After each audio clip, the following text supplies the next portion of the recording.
Okay, Shavua Tov, everyone. Let's get straight into Shmuel Aleph, chapter 23. Let's go on to the screen and have a look at the text. There we go.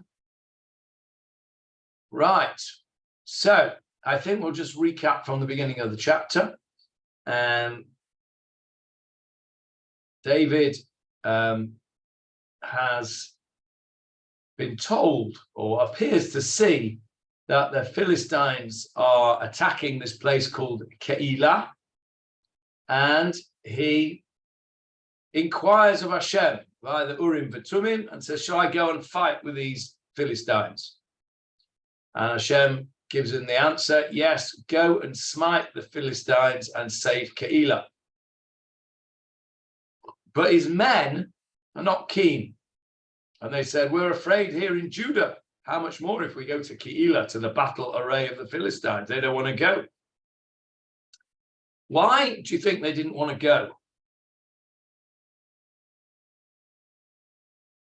I don't know for sure, can't remember whether we mentioned this last week or not, but who were these people who were with David?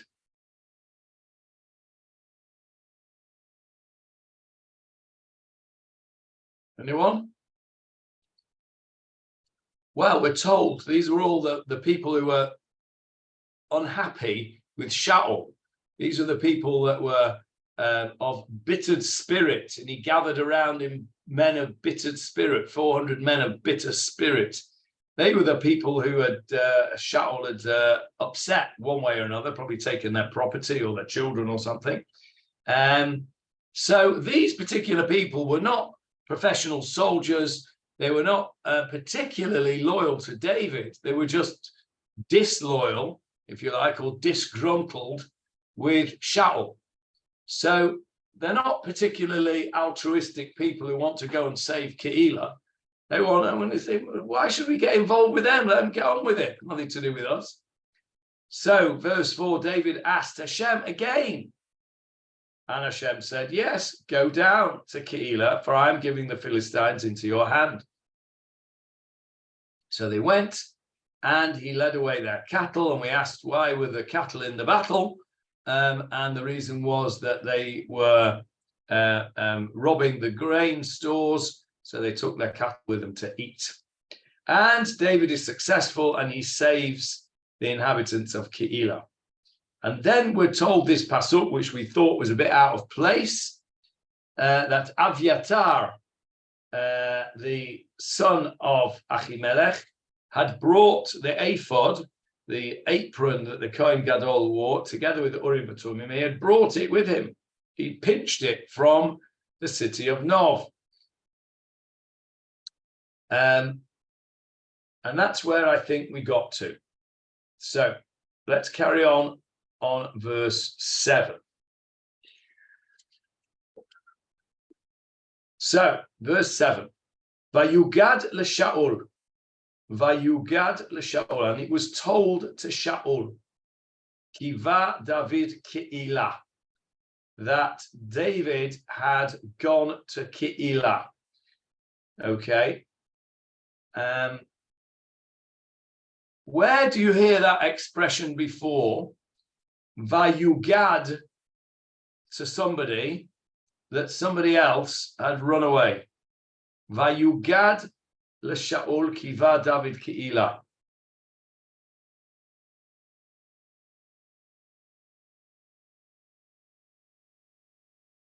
Anyone know? David will tell us, because he can read my mind by now. Vayugad l'Pharaoh ki varach ha'am. Yes, Vayugad l'Pharaoh, and it was told to Pharaoh, the king of Egypt, ki barach ha'am, that the people had fled. We're talking here, obviously, about Yetziat Mitzrayim before Kriyat Yamsuf. And I just wonder, I mean, the word Vayugad is not particularly uncommon. It's used quite often, but it just struck me that there's a parallel here. Vayugad Shaul, and it was told to Shaul, who was the king of Egypt, Kiva David Keilah, that his enemy has run away and he's gone to this place called Keilah. Now look what happens. And you'll see that I don't think that I'm exaggerating the comparison. Vayoma Shaul, and Shaul said, Nikar oto Elohim biyadi. Hashem has delivered him into my hand. Why? Ki nisgar lavo be'ir delatayim uvariach. Ki nisgar. What's that word nisgar mean? Go on, Avril. I can't hear you. You're muted. We'll finish. No, I think you're thinking about nigmar. Yeah. Nisgar. Soger. If you soger, closed. Ki nisgar. Because he's been closed in. Lavo ba'ir, and he's come in to a city, delatayim. What's delatayim? What's the first three words of the letter? Door. Door. A door. Delet is a door. Delatayim. Okay. Shana is a shnatayim. Yeah. 2 years, 2 doors. 2 doors. Okay. Very interesting. He'd come to a city with 2 doors.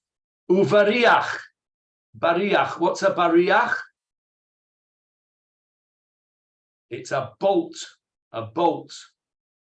Where do we see that bariach? Bariach hatichon. It's the central beam of the Mishkan. It's called the bariach hatichon.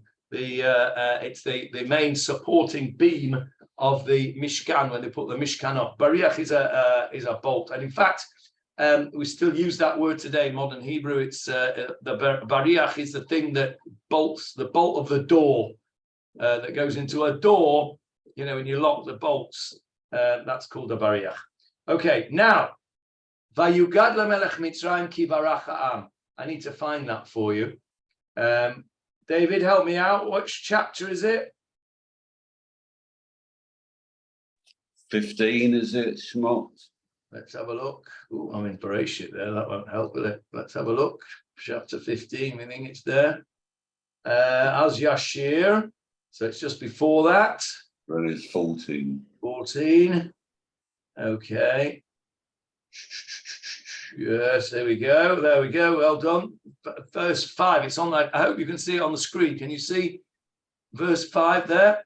Vayugad lemelech Mitzrayim ki varach ha'am. That's the pasuk that David just quoted for us. Vayehafech levav paro v'avad alam v'yomru ma zot asinu. They say, why have we sent them away? And what does Paro say? Here we go, a little bit further on, the verse before that, verse 3. Va'amar Paro livnei Yisrael. This is Hashem telling Moshe what Paro will say. Nuvuchim heim ba'aretz. They are trapped in the land. Sagar aleihem hamidbar. The wilderness has shut them in. Okay? Now, Vayugad lemelech Mitzrayim ki sagar aleihem hamidbar. Okay? So let's have a look at our chapter. Vayugad l'Shaul kiva David Keilah vayom Shaul nikar atulim biyadi ki nisgar lavo ba'ir delatayim uvariach. The same idea. The king is told that the enemy who's running away has been closed in and is therefore encouraged to go after him. I think that this is a subtle comparison of Shaul to Paro. We know that the author of Shmuel Aleph doesn't think much of Shaul. There's numerous criticisms of Shaul, both open and subtle. And this is, I think, another one where we're being told that there is a comparison between Pharaoh Melech Mitzrayim and Shaul Melech Israel at this point. David, did you want to add something there? No. Oh, okay, I thought I detected a desire to add something. Okay, so Shaul says to himself, okay, he's walked into a trap. He's in Keilah, and he's shut in now. So what does he do? Vayishama Shaul et kol ha'am lamilchama. Interesting word, this. Vayishama. Obviously, the root of the word is shema, to hear, but it's a causative form. So what it means is Shaul caused the people to hear. How do you cause somebody to hear something? You speak to them, right? You speak to them, you cause them to hear. So he translated here, and Saul summoned all the people to war. So Vayishama it's almost like a command, really. He caused them to listen. I'm just having a look what the Koran translates it as. Shaul rallied all the men for war, it says in the Koran. Now, we've had that expression before. Where have we had that expression before? Vayishama. Shaul. Not that long ago, chapter 15.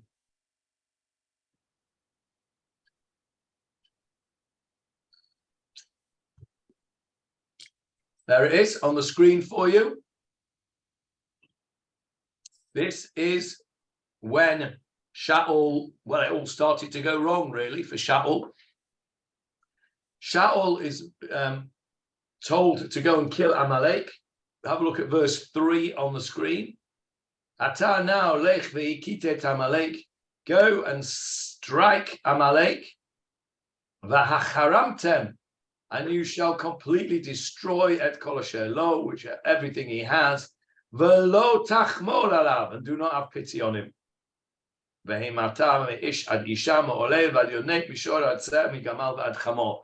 That pasuk that we saw recently with Shaul and Nov, when Doeg they killed all the priests. Remember, he also killed man, woman, infant, suckling, ox, sheep, and ass. And we compared it to this story here of Amalek, where Shaul was told to do that, and he didn't do it.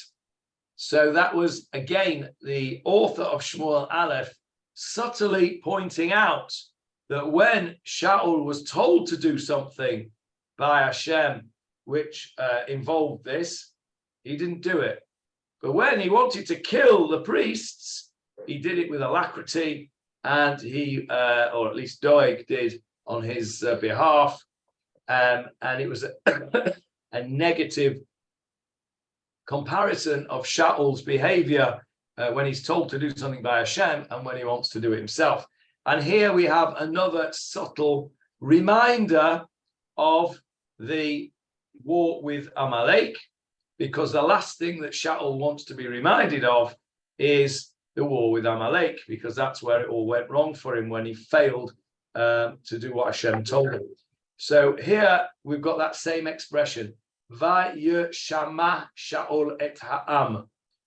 Saul called the people together, or rallied the troops, and there he went to battle with Amalek.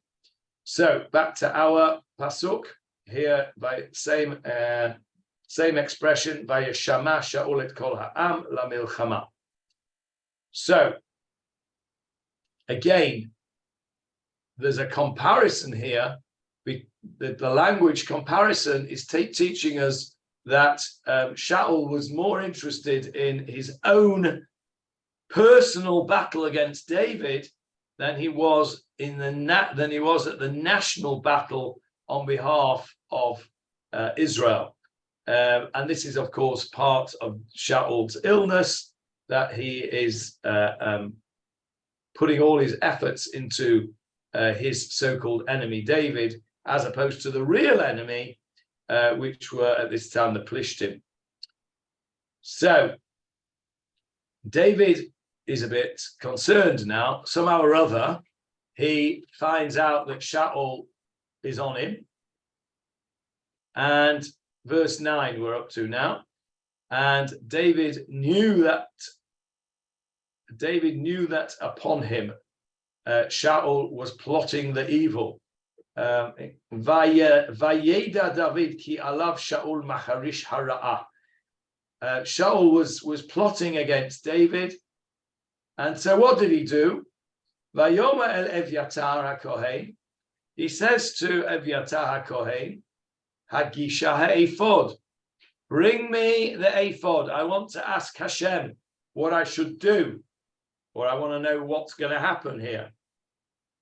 So along come the ephod, the Urim and Tumim, and he asks Hashem two questions.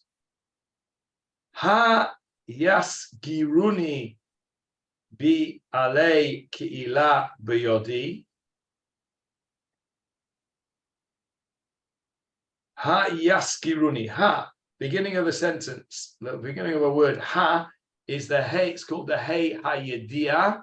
It's the questioning hey. Ha yiskaruni bale Keilah biyodo. Will the people of Keilah hand me over into his hand? That same word as soger again. Can you see it in the middle? Ha yiskaruni. Can you see samach gimel reish soger? It's the same idea. Will they close me in? Will they trap me and give me into his hand? B'yado. Next question. Hayered Shaul ka'asher shama avdecha. Will Shaul come as I have heard, as your servant has heard? In other words, is it true, Hashem, that Shaul is after me? And will the citizens of Keilah hand me over? And then he says, Hashem Elokei Yisrael, Haged na la'avdecha. Hashem, please tell your servant. In other words, give me the answer. Now, there's a funny thing going on there. Can you see that little samach over here? What does a samach mean when you see it on its own like that? Or it might be a pay sometimes on its own. What does it indicate? We'll ask our Baal Korah, who knows the answer to this question. David, what's that samach tell you? The end of a paragraph. Yes, it's the end of a paragraph. Samach is satum, it means the end, and a pay means pticha, beginning of a thing. It's in other words, it's where the gap is in the Sefer Torah. If sometimes you look in a column and there's no gaps, there's no paragraphs. But if there's a samach or a pay, that's an indication that there's a paragraph. So why is that a bit odd? Why have I pointed that out?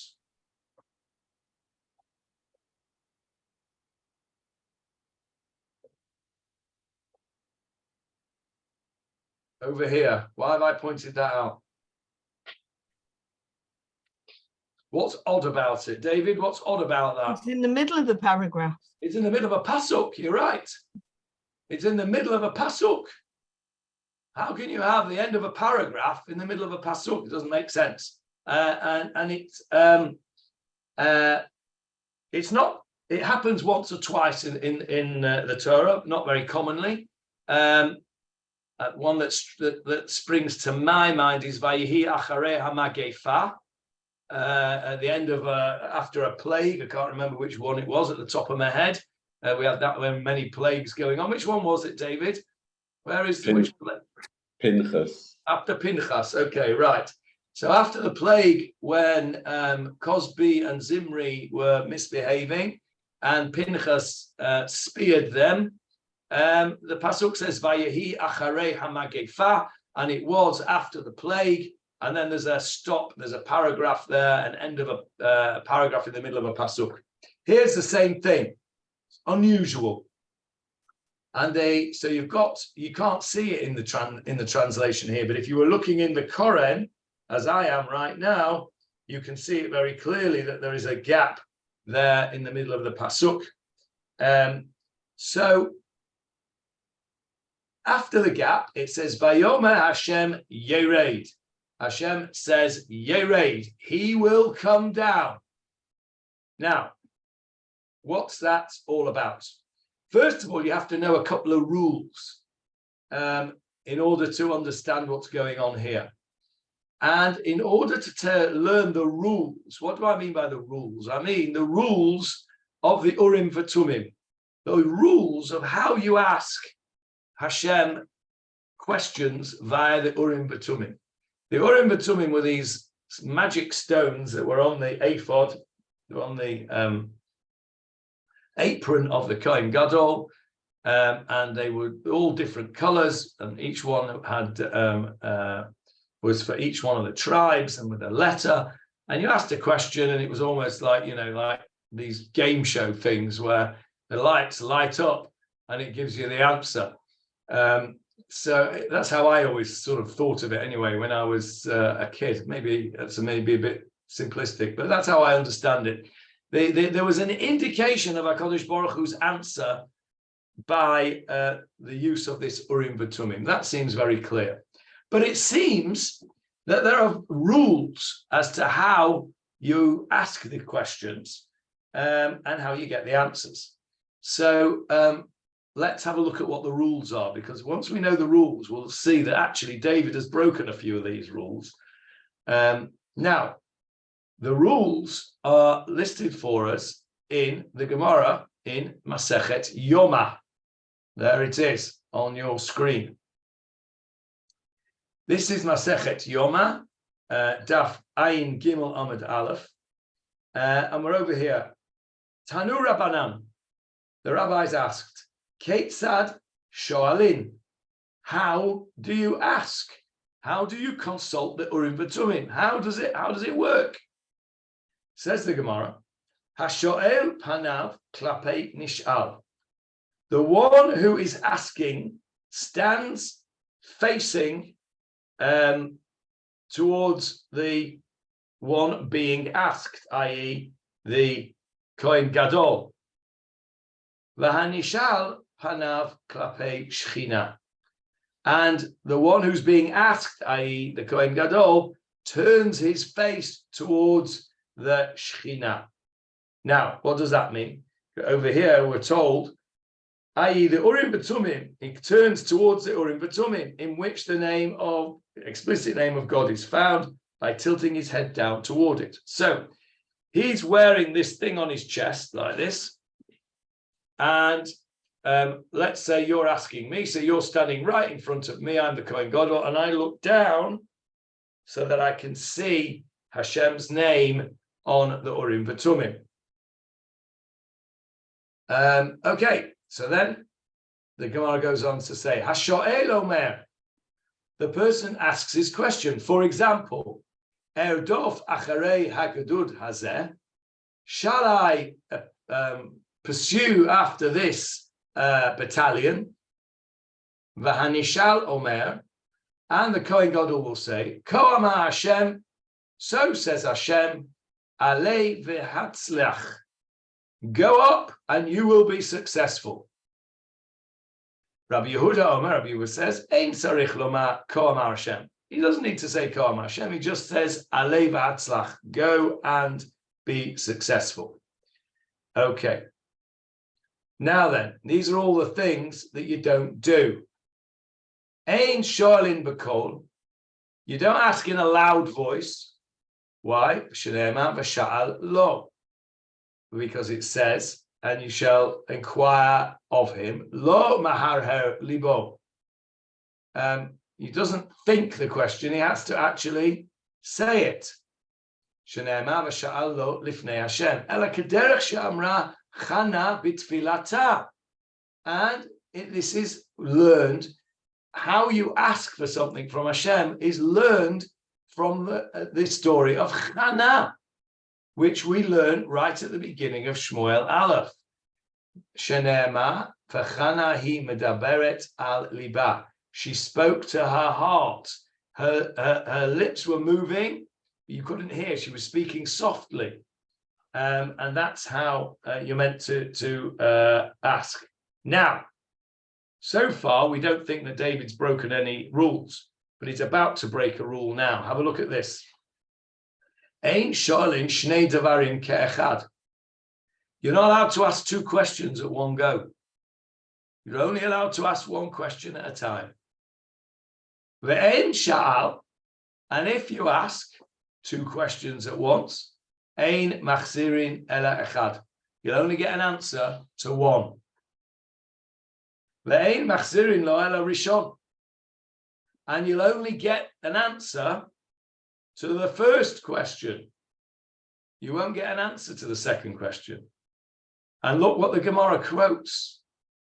Quotes our pasuk. Shene'emar, as it says in our pasuk, Hay yisgeruni ba'alei Keilah biyado, hay yered Shaul, etc. And Vayom Hashem yered. Okay, so let's just go back. The rule is you're only allowed to ask one question.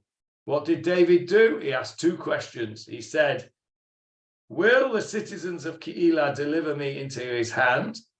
And will Saul come down as your bondsman has heard? So, according to the Gemara, what should the answer have been? Which question should the Urim and Tumim have answered? The first one, which was, will the citizens of Keilah deliver me into his hand? Which one did he answer?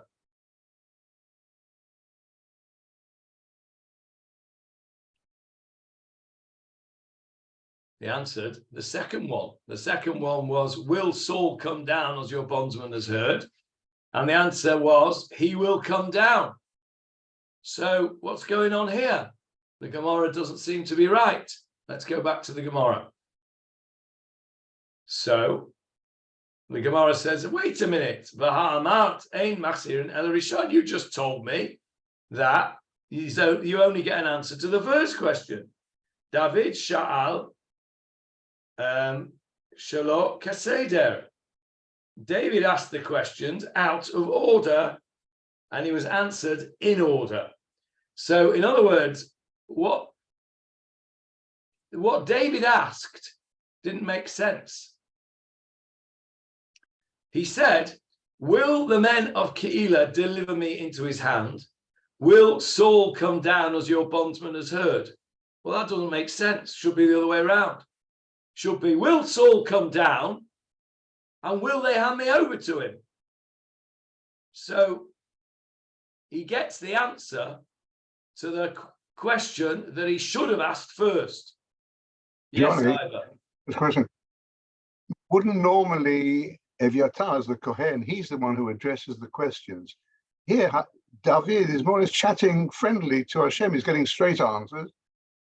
The answers are so directly to David. Apparently not.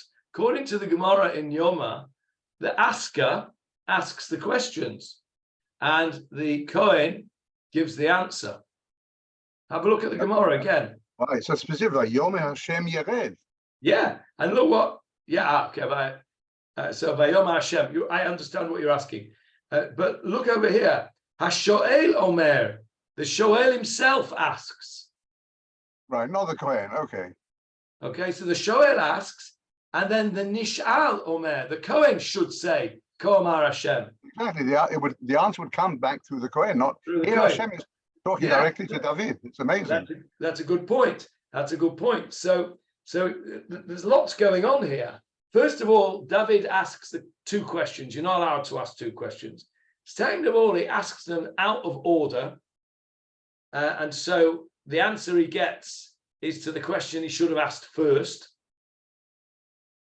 And thirdly, as Ivor pointed out, Vayom Hashem Yered. Hashem says he will come down. Now, why is the samach there? Why is there a gap in the middle? I'd like to suggest that that is pointing out to us that this was not done correctly.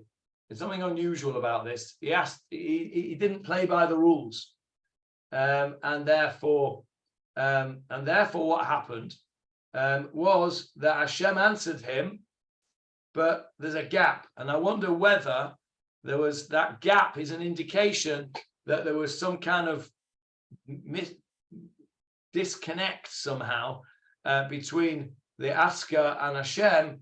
To indicate that there was this problem with the questioning and how it was done.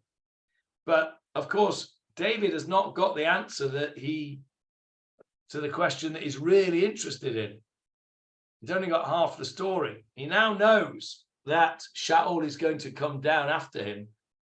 But what he doesn't know is whether the people in Keilah will hand him over or not. Because if he's told that they will hand him over, what do you think he's going to do?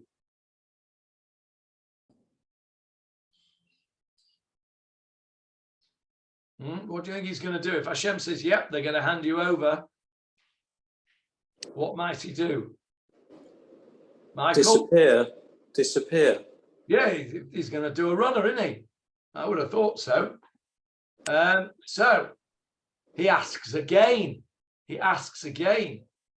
Vayomer David, hayasgiru ba'alei Keilah oti vet anashai biyad Shaul.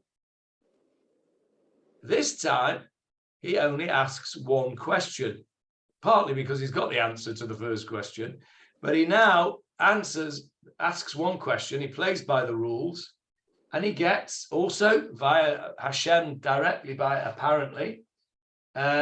He gets the answer, but there's no gap. There's no samach. There's no samach there. So I just think that the samach there is drawing our attention to the fact that this was done incorrectly. Second time around, it's done correctly. Will the citizens of Keilah deliver me and my men into Saul's hands? And Hashem says, yes, they will. Yaskiru. They will try and arrest you. Try and close you in. So, verse 13, as Michael Krauss predicted, Vayakom David ve'anashav keshesh meot ish, and David and his men of about 600 in number, they got up. Vayetzeu mi Keilah, and they left. They went out from Keilah. V'yithalchu b'asher yithalchu, and they wandered around. They would go wherever they would go, literally. V'yithalchu, they went b'asher yithalchu, wherever they would go. In other words, they just wandered around. As my father used to say, valgararum. They used to just wander around, valgararum, doing nothing. So what were they doing? They were wandering around. They had nowhere to go. Why were they wandering around? Why didn't they go somewhere and stay there?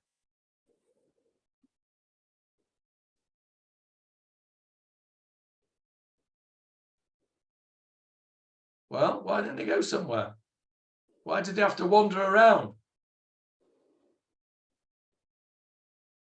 What'd you say, Avril? You're muted. There was nowhere to go. Why was there nowhere to go?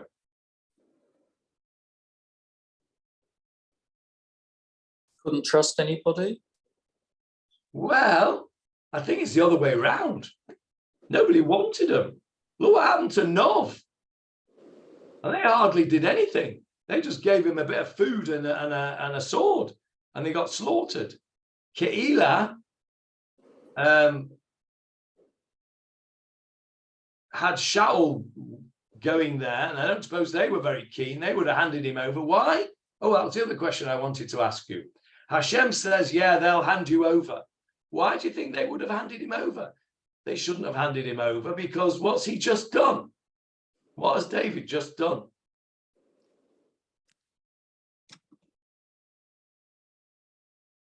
Well, let's have a look. Go back to the beginning of the chapter. David says to Hashem, shall I go and smite these Philistines? And Hashem says, yes, go and do it. So, in verse 5, David and his men went to Keilah and battled the Philistines. He led their cattle and struck them a great blow.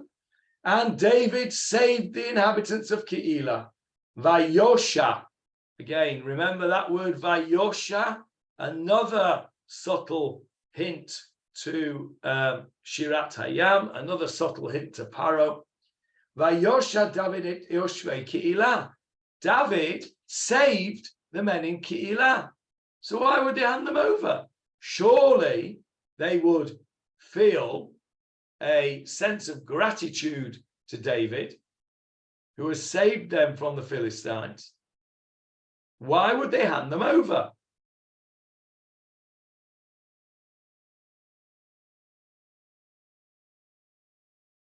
Any offers? Why would they hand them over?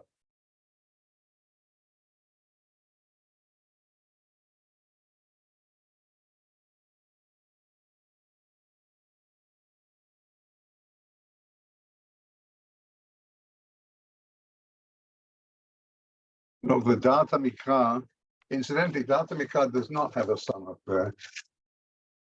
Does not what? Does not have your sum up. No, but you've got a gap. Yeah, we got a gap here as well. Where? Lots of gaps. Yeah, but that's where the samachs are. But that's in the middle of a pasuk. Anyway, he says that the suspicion in Shaul, with all his madness and his crazy obsession, imagine that David would try to capture Keilah and add it onto his kingdom. So there was a big conflict of interest. So Keilah, you're right, they were grateful to David because he wiped out the Philistines protected them from the Philistines. So why would they hand him over? Why did Hashem say, yeah, they're going to hand him over? They're still afraid of Saul. Ah, that's the point.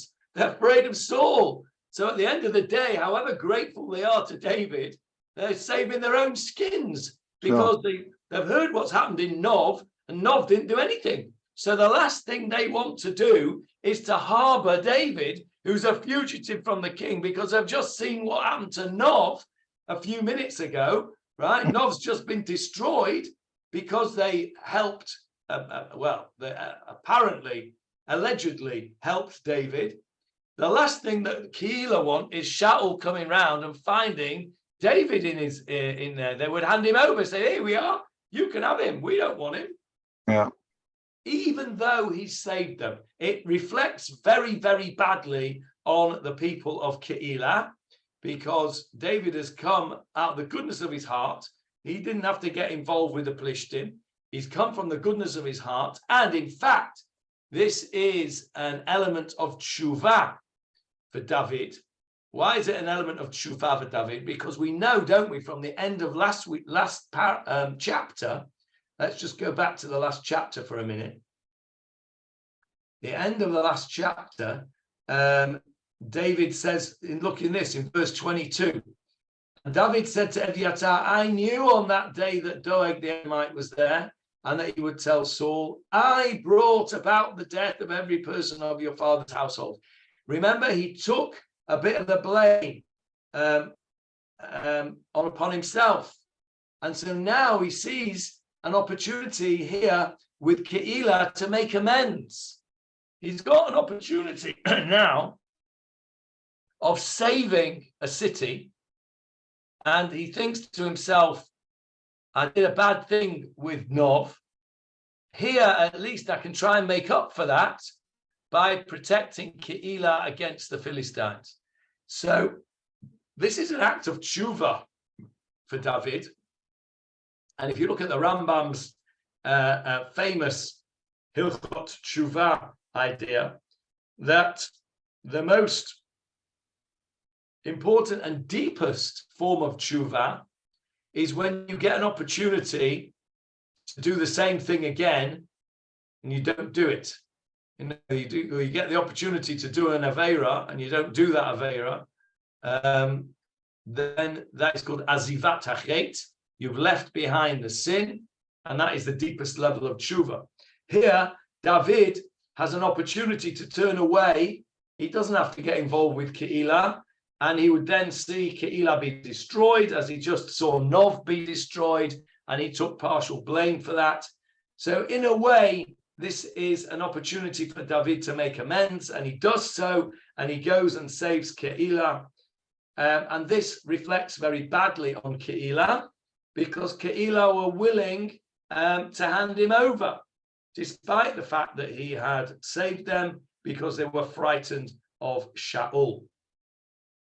So David is not hanging around to find that out. He says to Hashem, he asks Hashem the questions, and then David and his men, about 600 men, arose and left Keilah, and they wandered around. The reason they wandered around, which was the question that I asked, was because nobody wanted them. Keilah didn't even want them, and they saved Keilah. Imagine, he knocks on the door. David knocks on the door of the city, the gate, with 600 men, and they say, "Can we come in? Because we've got nowhere to go." And they're going to say, "No chance, get out of here. We don't want you, you're bad news. If we take you in, Shaul will be down here in a few minutes to wipe us all out. Go away." So they wandered from place to place because, as Avril said, they had no place to go. They had no place to go because nobody wanted them. That has a modern parallel, doesn't it?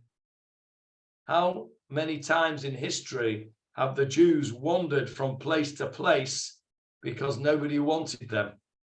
And only after 1948 and the establishment of the modern state and the wonderful, life-changing law of return, which gave every Jew the permission and opportunity and right to come to this land, to a homeland, did the Jew suddenly have a place to go. And that is something which we can never, ever overestimate, because that was the most amazing thing. Look over here, David and his men had nowhere to go because nobody wanted them. The Jews of Europe had nowhere to go. How many times were Jews who escaped from the inferno were turned away from various places and had to go back where they came from? Nobody wanted them. It's a very, very powerful thing. Rabbi Sachs quotes a writer called Robert something, whose name escapes me, who says that home is the place where, when you have nowhere else to go, they have to let you in. That is the definition of home. Can't remember the writer who he quoted just off the top of my head. And it's a very powerful idea. Here, David had no home. He had nowhere to go. And that's why he was wandering around. And then, Ule Shaul hugad, that same idea again. And Shaul was told, Ki nimlat David mi Keilah, that David had run away, had escaped from Keilah, vayechdal latzeit. Vayechdal latzeit. Where have you had that word chadal before in the Torah? It means to stop. Vayechdal latzeit. He stopped himself from going out. From going out where? From going out to war with Keilah. Because he didn't need to go to war with Keilah anymore, because the only reason he wanted to go to Keilah was to get David, his own personal battle. So now that he hears that David's gone from Keilah, he's not interested anymore in going to Keilah. Where do you have that word chadal in the Torah? David?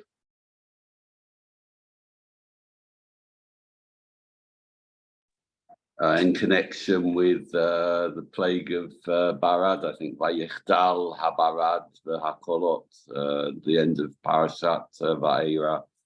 Okay, and that wasn't the one I had in mind, but I'm sure you're right. I had an earlier one in mind. It's a very problematic pasuk, which is dealt with in a Gemara in Yevamot, which is very contradictory.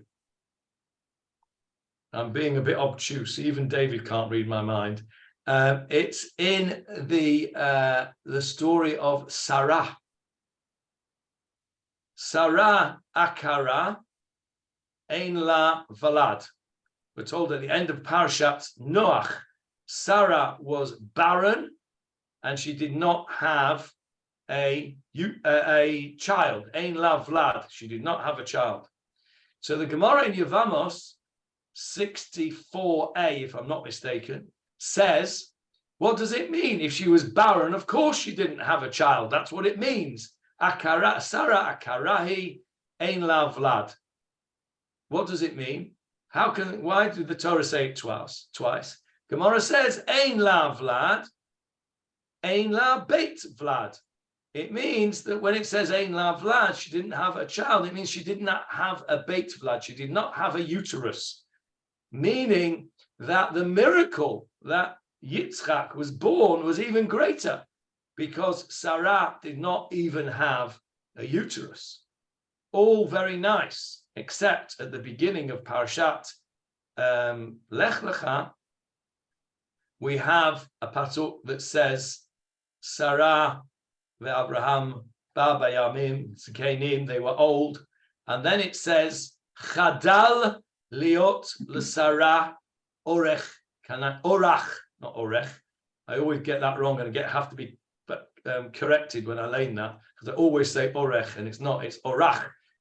Chadal liot l'Sarah orach kanashim. Sarah had stopped having periods. Orach kanashim is the cycle of women. Chadal liot l'Sarah. Sarah had stopped, same word as here. What's the problem with that? The problem is, if you go by the Gemara in Yevamos, she didn't have a uterus. So if she didn't have a uterus, then she couldn't have had periods in the first place for them to stop. And so there's a big problem with that Gemara in Yevamos, because there is nowhere in the Tanakh, as far as I'm aware, where the word chadal means never had in the first place.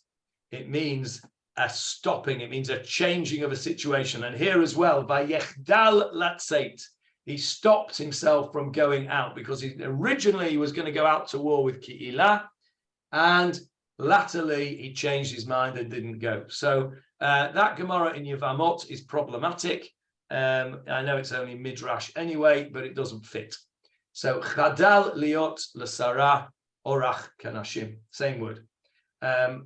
But David's example actually is better because it's exactly the same word. The plague stopped, but again, it shows that the word chadal means to stop.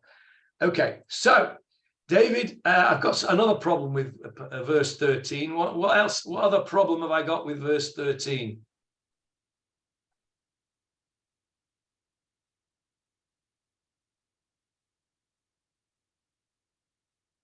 Vayakom David v'anashav keshesh meot ish. What's my problem with that? David arose and his about 600 men.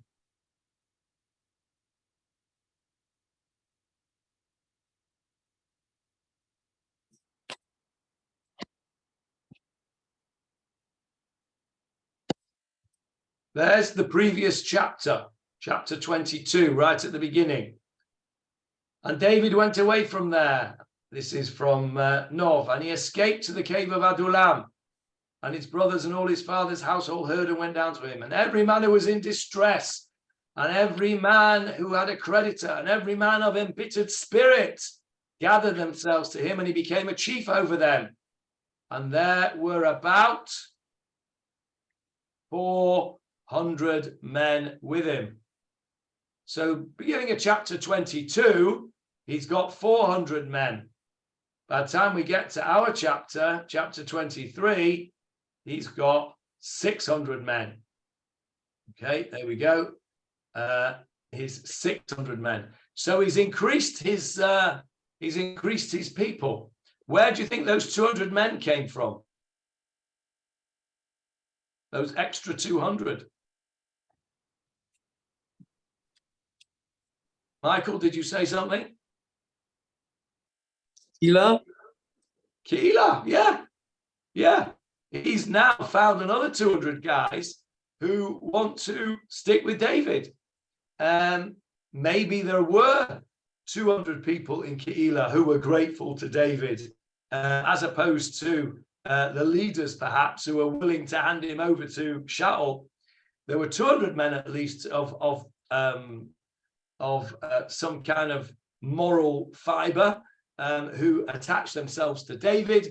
And David now has gone from a force of 400 men to a force of 600 men.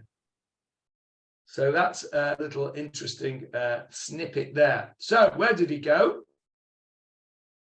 David dwelt in the desert, in the strongholds, and he dwelt in the mountain, in the desert of Ziph. And Saul sought him all the days, but God did not deliver him into his hand. So he was wandering around in the area of Ziph. Now, you know what I'm going to do now, don't you? I'm going to show you where Ziph is, because that's what we do. And there it is. Okay? There is Ziph. There is something called Tel Ziph, which is, Tel, of course, means a hill. This is an archaeological site, and this is said to be the area of Midbar Ziph. And of course, you'd like me to zoom out so you can see where it is. Where do you think it is before I zoom out? Where do you think Ziph is?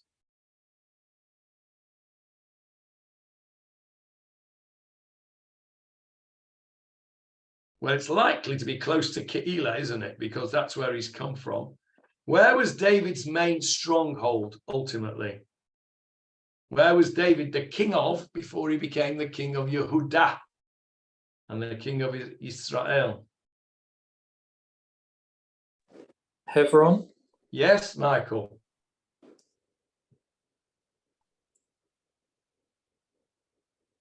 There we go. See Hebron there? Ziph is very close to Hebron, just southeast corner of Hebron. So this is the area that he was wandering around. And you can see here, this is all empty. Very little going on here in this place.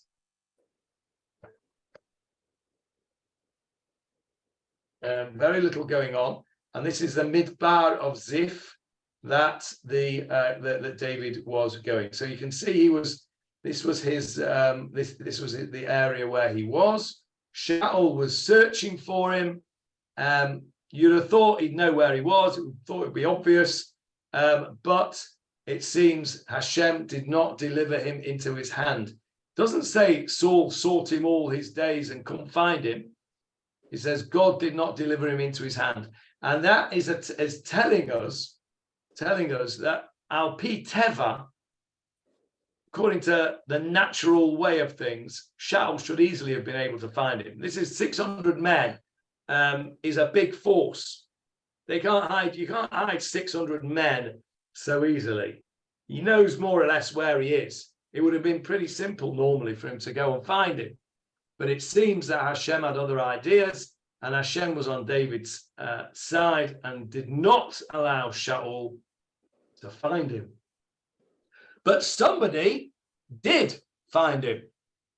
Without looking on, who do you think is going to come back into the scene and show himself to David?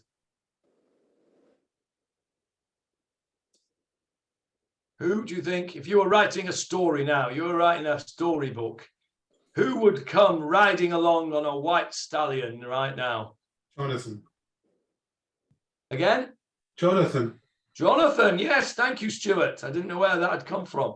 You're right. Jonathan comes riding in. Okay. So verse 15, and David saw that Saul had gone forth to seek his soul, and David was in the desert of Ziph in a forest. And Jonathan, Saul's son, arose and went to David to the forest, and he strengthened his hand through God. Now, bearing in mind that Shaul has been looking for David and hasn't found him, how did Jonathan find him?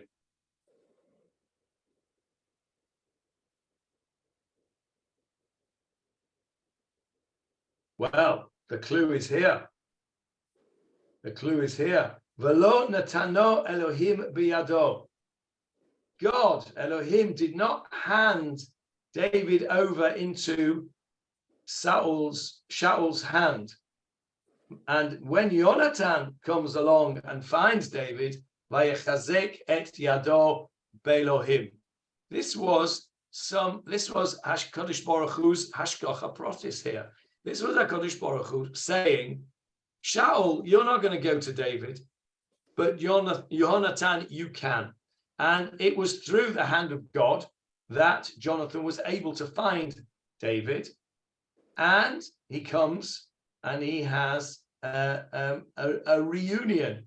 We're going to stop there because it's time up, and we can start that next week. Don't look on if you don't want a spoiler to see what happens with the reunion of the two great friends and maybe lovers, Jonathan and David, who come and meet one another again after their emotional farewell to one another a couple of chapters ago.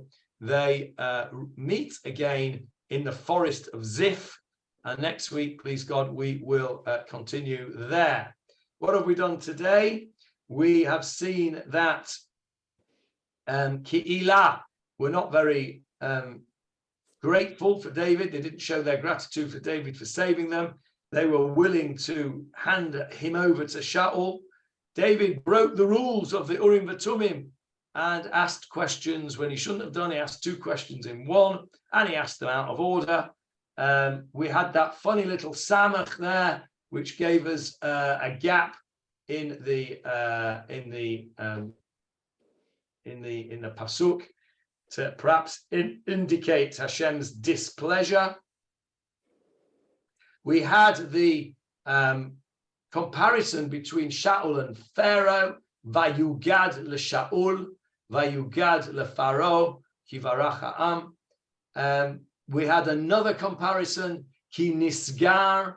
Shaul describes David as closed in.